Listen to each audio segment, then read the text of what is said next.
नमः संस्कृताय। तो ये पिछले मैटर का अगला मैटर है। पिछले मैटर में हम जात, गुण, क्रिया और यदृच्छा के बारे में पढ़ रहे थे। तो ये इसी का दूसरा भाग है। आगे देखो, उपाधिश्च द्विधा, यानी उपाधि भी दो प्रकार की होती है। द्विविधा वस्तु धर्मो वक्त्र यदृच्छा सन्निवेशितश्च।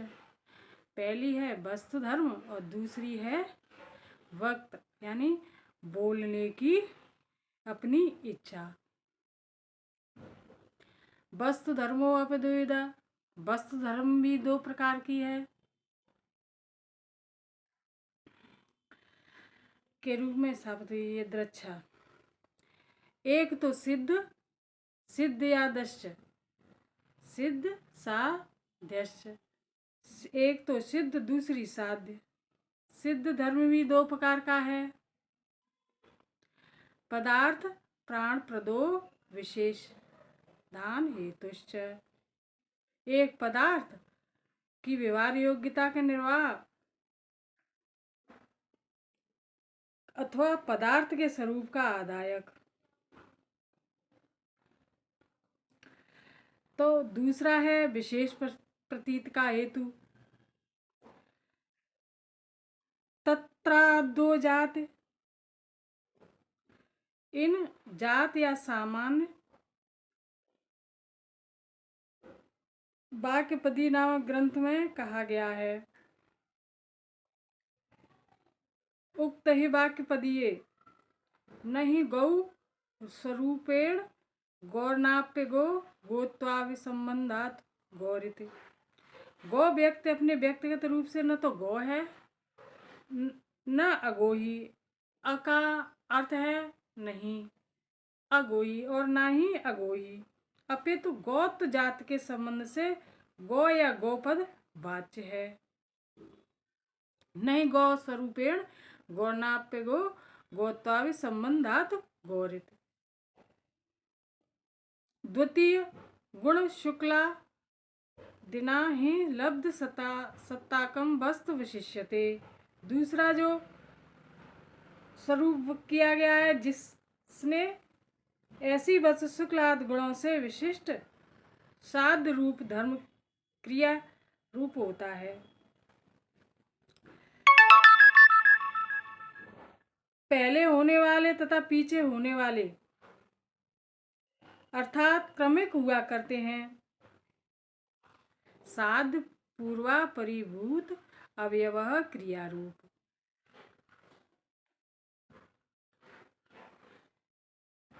दित्तादि शब्दानाम अंत्य बुद्धि निर्गाहयम सैरत क्रमम स्वरूपम वक्त्रा। ड आदि वर्णों का क्रम से अनुभव होने पर अंतिम अक्षर अ के अनुभव से जिसका बलिवात ग्रहण होता है, जिसमें अक्षरों के क्रम का ध्यान नहीं रहता, ऐसा डित्त आदि शब्दों का स्वरूप वक्ता द्वारा अपनी इच्छा से डित्त आदि अर्थों में उपाधि के स्वरूप में कल्पित या स्थापित किया जाता है। वक्त्रा यदृच्छा डित्था दिश्वर्थे पूषादित्वेन सन्निवेशयित।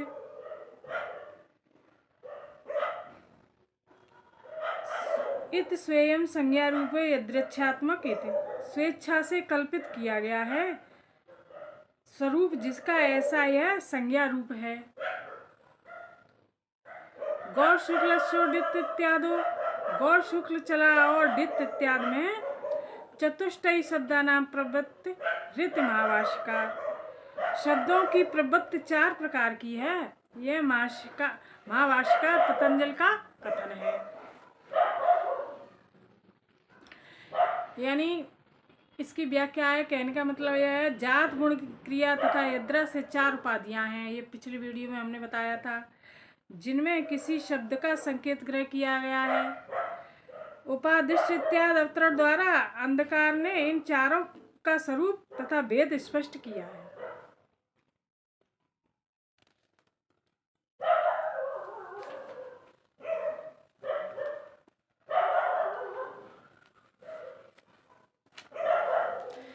अगली उक्त देखो, परमाणुवादीनाम तो गुण मध्य पाठात पारिभाषिकम गुणत्वम।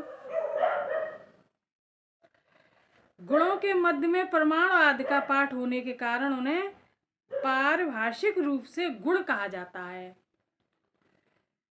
तो ये गुण के ही बारे में बताया गया है, यानी गुणों के मध्य में परमाणु आदि का पाठ होने के कारण उन्हें पारिभाषिक रूप से गुण कहा जाता है।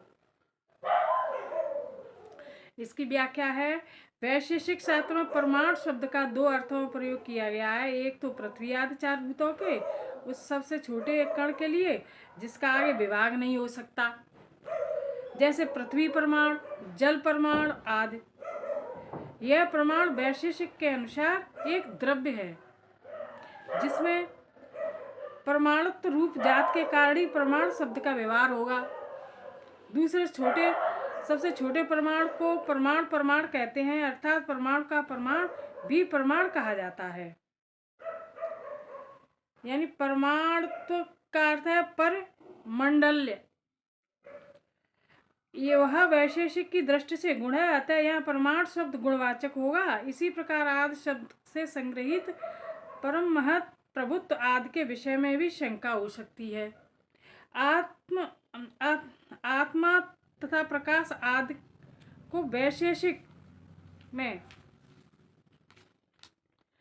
परम महत परमाणु वाला कहा गया है, अर्थात सबसे बड़ा परमाणु परम महत है। वैशेषिक की दृष्टि से यह गुण है, अतः परम महत शब्द भी गुणवाचक होगा।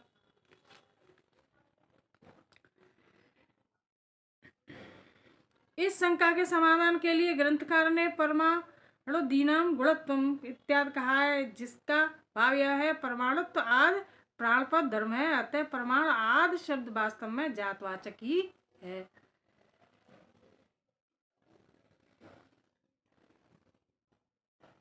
वैशेषिक शास्त्र में जो परमाणु नामक गुण के अंतर्गत इनकी गणना की गई है वह उन्हें पर भाषिक गुण नाम दिया गया है, अर्थात यह भाग औपचारिक, भाग का मतलब है औपचारिक प्रयोग है, उससे इनके जातवाचक शब्द होने में कोई अंतर नहीं आता।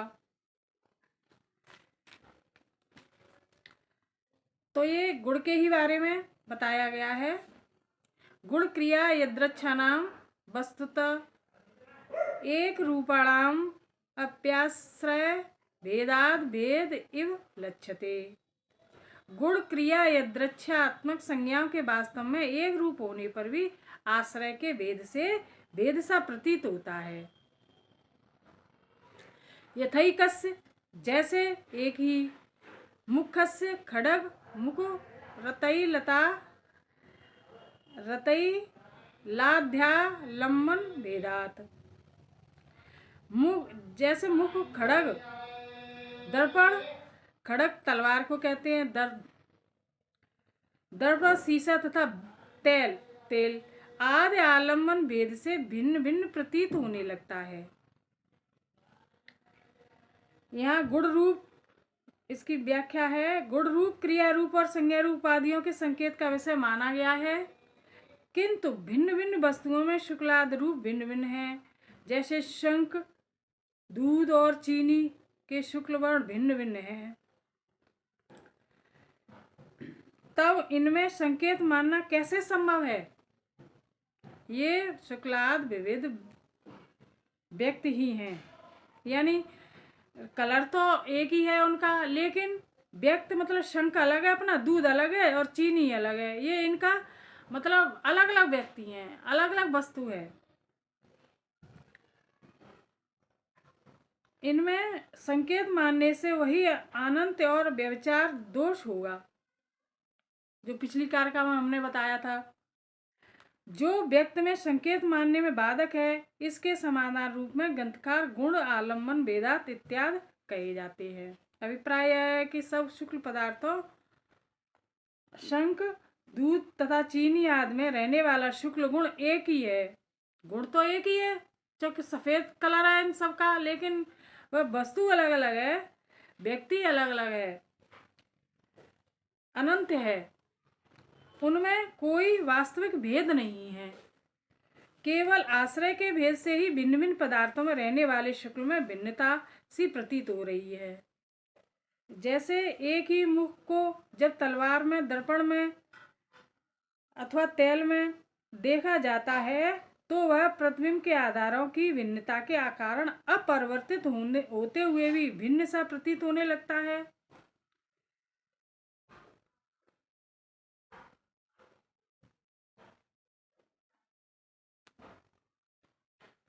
लाट गई।